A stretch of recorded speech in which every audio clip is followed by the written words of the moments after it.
बोरदेवी नवापुर सांगले बस्ती में 5 लाख रुपए की चोरी। इस मामले में श्री आनंद लोढ़े बीड तालुका के बोरदेवी नवापुर ग्राम पंचायत क्षेत्र में दूसरे खेत में खेती करने गए थे और घर को ताला लगा दिया था। 5 जुलाई 2025 को 3 अज्ञात व्यक्ति फोन पर बात कर रहे थे। कई लोगों ने दोपहर 2 बजे घटनास्थल पर इस घटना को देखा। उन्होंने सोचा कि ये रिश्तेदार थे। कोई भी इसके पास नहीं गया क्योंकि उन्होंने दरवाजा तोड़ दिया और 4 लाख रुपए का सोना और एक बक्से में रखे कुछ पैसे चुरा लिए। चोर दरवाजा तोड़ने के आधे घंटे के भीतर भागने में सफल है। इससे खेत में रहने वाली बस्ती में रहने वाले लोगों में दहशत फैल गई। श्री आनंद लोढ़े ने इस चोरी की शिकायत नजदीकी पुलिस स्टेशन में की और तथ्यों के साथ पुलिस पंचनामा करने की अपील की। पुलिस स्टेशन पिंपलनेर तालुका बीड पुलिस स्टेशन पिंपलनेर तालुका बीड की ओर से अपील कर रहा है। नागरिक मांग कर रहे हैं कि पुलिसकर्मी गुंडेव गांव, बाबलवाड़ी और पिंपलनेर में एक ही समय में हुई चोरी की घटनाओं की जांच करे। आइए देखिए खबर विस्तार से। भारत संवाद के लिए डॉक्टर आर के अरसूल की खास रिपोर्ट। अभी कल कितने बजे चोरी हो गए? 2:30 ते 3 बजे हो गए।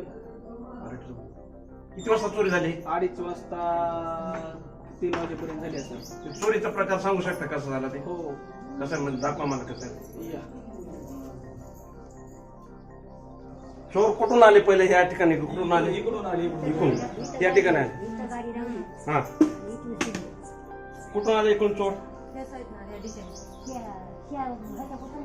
आपले फाट्याकडून आले कुठून म्हणा. आले? किती माणसं होते? अनोळखी किती माणसं होते? 3 जण.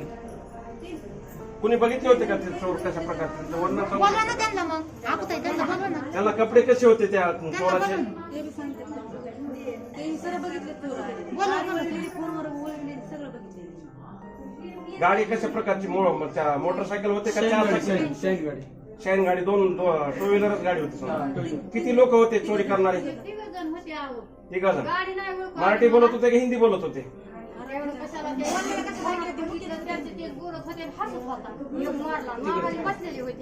मग तुम्ही येताना तुम्ही घरी होतात का बाजूला साईडला होतात? मग तुम्हाला असं जाणवलं नाही का समजा हे चोरी करणारे कानून माणसं कोण आहेत का पाहुणे? मला वाटलं हे बाबूच काही घरात असते तर म्हणून मला वाटलं हे फोन मध्ये बोलत होता ना, मला वाटलं हे घरी आले असते तर म्हणले असते मी घरीच या महागारी. असं मला वाटलं की हे महागारी कमीच असते. आणि ते एक माणूस तिथं 5 मिनिटं बसून पुन्हा आले पण तिथं होते तर मला हे बनगाव पाहून त्यांना घर उघडं होतं. तुम्ही घर उघडं होतं त्या भयाच्या त्या कवडाची.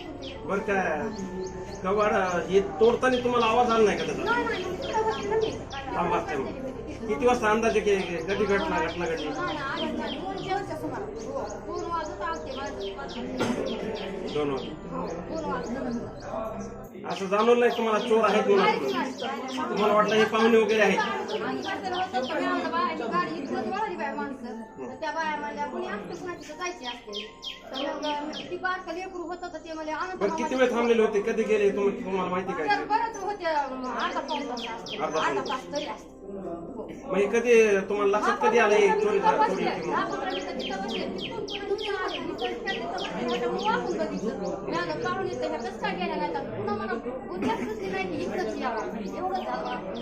त्याच्यावरनं सांगू शकतं का त्यांची ते पोशाख कसा होता त्यांचा? साधे कपडे होते म्हणजे हात चड्ड्या वगैरे असं काही नव्हतं? ते मराठी बोलत होते की हिंदी बोलत होते? मराठीच बोलत. मराठीच बोलत होते. महाराष्ट्रीयनच होते. बाहेरचे नसायचे. बरं अंदाजे आपले घरातले काय काय चोरी झाले सांगू शकता? काय काय चोरी झाली? चोरी काय काय झाली? दागिने किती किती लाखाचे दागिने होते?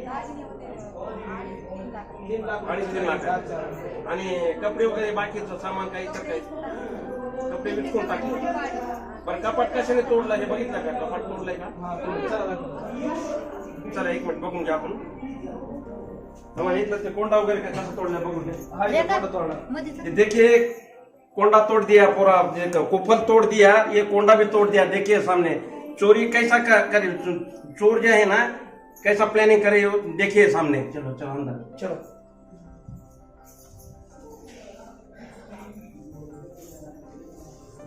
तिथून इकडे रूम मध्ये गेले. देखिए ये कपाट पूरा तोड़ दिया, ये टेढ़ा कर दिया. देखिए सामने अंदर जो पैसे रखे थे ये पूरा चलेगा, सोना वगैरह कुछ भी, सोना क्या क्या शेडा बी होते 10,000 रुपये.